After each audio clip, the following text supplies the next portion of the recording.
Okay, this is Mr. Peterson. I'm going over the notes for Algebra 2, Section 3-4, Part A. And in this section, we're going to learn how to do long division. That's the main goal. There's a primary goal here, first of all, teaching you how to tell if a division is dealing with a factor or not, and then some vocabulary, but then we'll jump right into the long division down here at the bottom.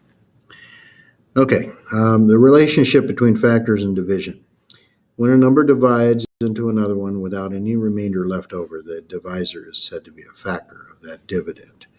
So 6 is a factor of 30 because if you take 30 divided by 6, you get 5 with no remainder.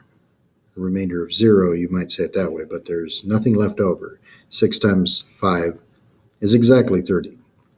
Whereas if you try to find 20 divided by 7, it goes into it twice, but has 6 leftovers. And because it has that remainder, you know that it's not a factor of 20. 7 is not a factor of 20. Now that'll actually become more useful to us. You'll have to remember that when we get to Section 3-4, Part B. All right. The parts of a division. The initial number is called the dividend. What you're dividing by is called the divisor, and the answer is called the quotient. And this is the old-fashioned long division sign. Excuse me. Dividend divided by divisor gives quotient. Now, I'm going to take you back to probably elementary school and show you some long division going on here. And we're going to learn how to do this problem by studying this one. And then the rest of this will be more practice. Sorry about that.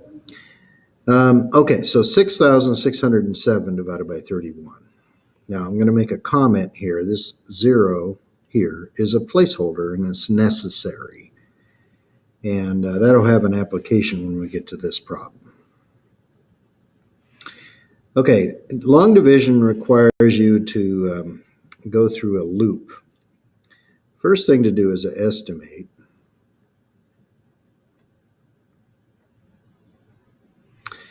And then multiply. Then you subtract.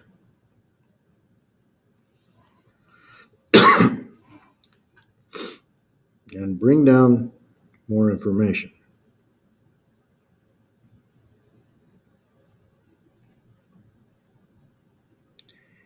And then you go back up to the top and repeat that process. It's a loop until you're done. And at the end, you take care of the remainder. And I have to show you how to do the loop, and you'll get several examples of this, and then how to handle the remainder. So, when you're estimating, in this case, how many 31s go into 6,607, you start with 31 going into 66, and then you sum it down even further, 30 into 60. So you concentrate on the most important part of it, the 30. 30 and 1, 30 is more important. Compared with 600, 6,000 is more important. So it's the left side that you're trying to get to work. How many 3s go into 6? Well, that's an estimate of how many 31s go into 66. Okay, so I think there's 2. So how many 3s go into 6? You look at the left side and the left side. 2. So 2 times, and now you take the whole 31. 2 times 31 is 62. And you subtract, which gives 4. So we're down here. You bring down the next digit. And now we repeat that process. You look at the left side. How many 3s go into 4? And there's 1 of them. So that's an estimate of the number of 31s that go into 40. And in fact, that's true. There's only one group of 31 that you can get out of 40. So 1 times 31, both parts of it, give 31. And you subtract, which gives 9. And bring down the next digit. So now you're looking at how many 30s go into 90. That's actually 90. Or how many 3s go into 9. Notice that I'm trying to get the left side to match the left side. And 3 times 3 gives 9. So we think that approximately 3 groups of 31 will go into 97. 3 times 31 is 93. And when you subtract, you get a remainder of 4. Now, often in elementary school, they let you get away with just writing, hey, there was some leftovers, 4. But in this context, you're going to say, well, plus 4 more, and then over or divided by, well, you've been dividing by 31 all along, so 4/31.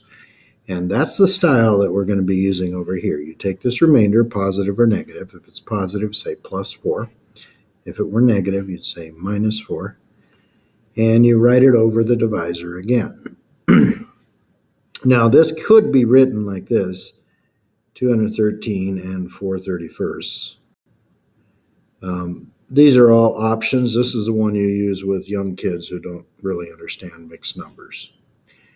All right, so now we're going to come over here and do this problem using this same loop, and I'll show you how to handle the remainder. All right, the first thing is a comment I made in passing. That 0 is important. It's a placeholder. So you want to scan through both the dividend and the divisor and see if there's any columns missing. And this one does have one. You've got a 4x cubed, and there is no x squared column. You have to include it. So let's sneak it in there. And you can see I wrote that right there. So here's your dividend. Usually that'll be at the front. And your divisor goes on the outside. And our quotient, our answer is going to be up there when we're done. All right, so let me show you how this works. You need this left side. I'm going to use highlighter this time to match this left side. What do you multiply 2x by to make it 2x cubed? And in this case, 2x times 2x squared. And I'm going to write that right above the other x squared. So if you take this 2x squared times this 2x, you get 4x cubed. And the rest of it is 2x squared times negative 3. And I'll point out right from the start that I've got a column with all the x squareds in it. And you can see this column here is going to have x cubes in it. We'll have another column with just x's in it, and one with just numbers or constants in it. So keep these columns really lined up. Okay, so this times this gives that. Now we subtract, and I'm going to give you some hard-earned advice. Okay? I've learned over the years that subtracting is a source of a lot of mistakes.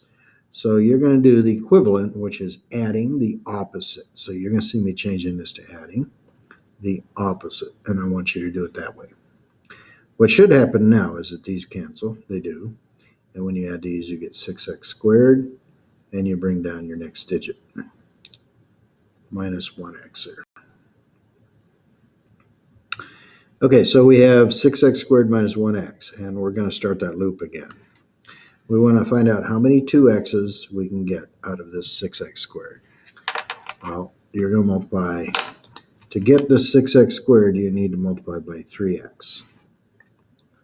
So I'm going to come up here and say plus 3x. 3x times 2x is 6x squared. These match. Later when I change the signs, it will cancel. All right, 3x times the back half gives negative 9x. And you subtract, but once again, we're not actually going to subtract. We're going to add the opposite. So you saw me change all those signs. This will cancel like it should every time, and when you add those, you get 8x. And here comes the 3 joining the fight. All right, we're back to making the front match the front. Multiply this by 4 when you want it to equal this one.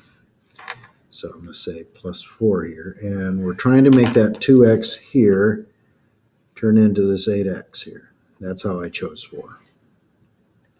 All right, now 4 times both of these gives 8x. And 4 times negative 3 is negative 12. And once again, we subtract. But changing it to adding the opposite, in my experience, really helps students get it right. These should cancel, and these will be 15. So to tie this off, our remainder is plus or positive 15, and we've been dividing by 2x minus 3 this whole time, so that's what goes there. Now, we're going to check this in a minute, and when you check it, you have to write this answer on your calculator with parentheses around that part. Okay, so I think I've got the check ready to go here. Yeah, hang on, let me find it on my calculator.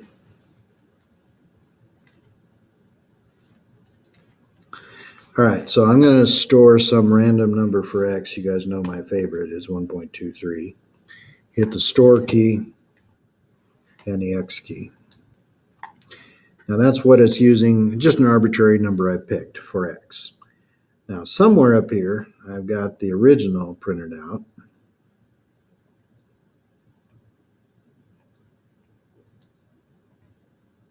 Hang on, I got to keep going through here. I know I've got it somewhere. I'm hitting second enter to go back here. You know what, I'm just going to retype it.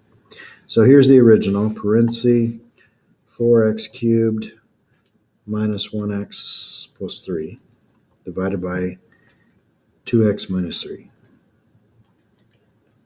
And that gives that number there. Now, if this quotient gives the same value, I know I've got the answer right.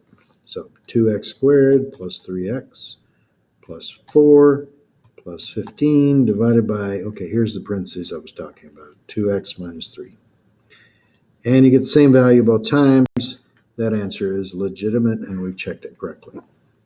Okay, that does it for page 1 of that note set, and I'll pick up on page 2 on the next video, and maybe include page 3.